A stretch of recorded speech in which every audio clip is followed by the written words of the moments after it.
All right, so you went online, you purchased a remote tune, you received your RTD device, and now you have no earthly idea what to do. Uh, don't be afraid. That is very common, and that's why I thought this would be a great video. We're going to go over what an RTD device is, the pros and cons, what's inside the box, and a simple process to follow for setting it up. This is universal regardless of platform. So if you're having RTD woes, hopefully this video helps you out. So the first thing is, what's an RTD? An RTD stands for remote tuning device. You use it in conjunction with the TDN app on your iOS or Android device, which is all through HP Tuners. The RTD device connects to your vehicle's OBD port, and then you would pair it to your phone via Bluetooth, and that's how it works with the app. Very straightforward.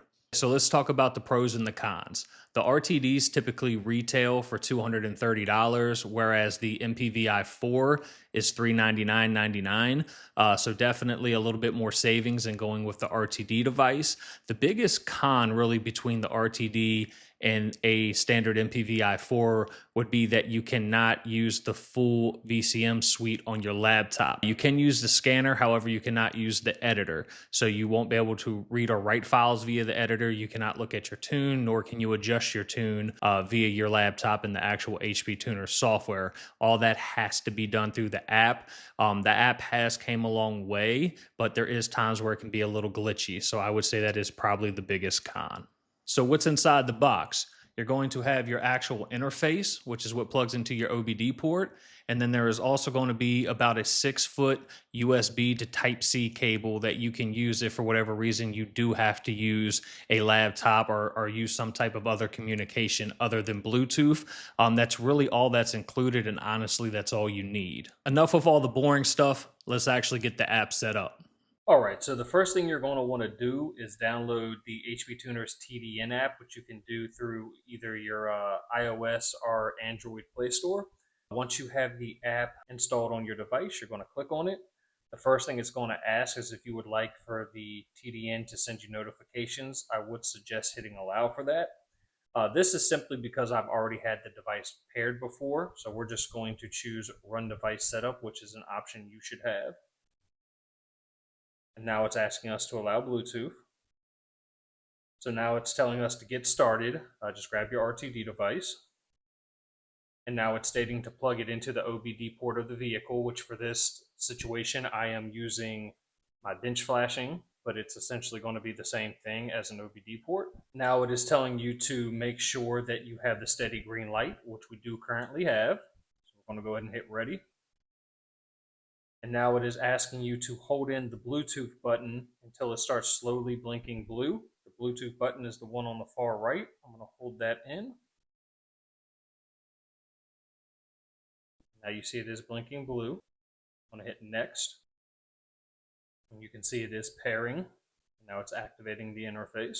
And that is good to go. We got everything paired. We're going to hit finish. The next thing that's going to pop up is just a licensing agreement. And I would choose to allow it to collect data. Always helps make the app better. And then we're going to hit read and write. And it's going to ask you to either log in if you have an existing HP Tuners account. If you do not, you will need to create an account. I'm going to go ahead and choose log in. All right, so once you have your account made or logged in, you're going to hit the read/write. And then you're going to choose to read your vehicle. Make sure you follow the prompts to ensure that you have the key on position accurate to what it's looking for, or it may not start to read. For this situation, we are correct. We're going to hit ready.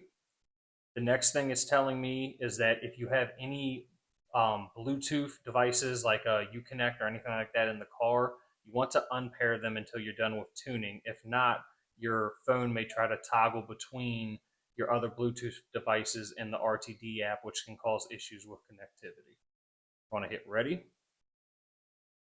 And as you can see now, it's attempting to connect to the RTD4. And now it is beginning to write. And we're going to go ahead and let this read finish, and then I will show you what we have after that. Okay, so as you can see, the read is complete. It is letting me know that the read was sent to the link tuner, which obviously in this case would be myself. Keep in mind that different ECUs will have different procedures towards the end to ensure the read was complete. For instance, this is a NGC4 PCM. It just goes straight through and says complete. The newer GPEC PCMs, like from 2012 to current, will require a 10-second key cycle process. You have to make sure you follow the prompts exactly how it is requesting you to do it. If you do not, it will likely not complete the read, and or it will not move on to the next controller, such as your TCM if we're tuning the transmission. So I'm going to go ahead and hit OK. And it's really that simple. As you can see, we got a 2008 Chrysler SRT8 here, which is what we read, and we have our restores in here. Once you receive a actual tune file, it will show up in here, and that's how you'll be able to distinguish what is your new current file versus what was your original read. Hopefully that helps. Feel free to ask any questions, and I'll be happy to answer. Thanks.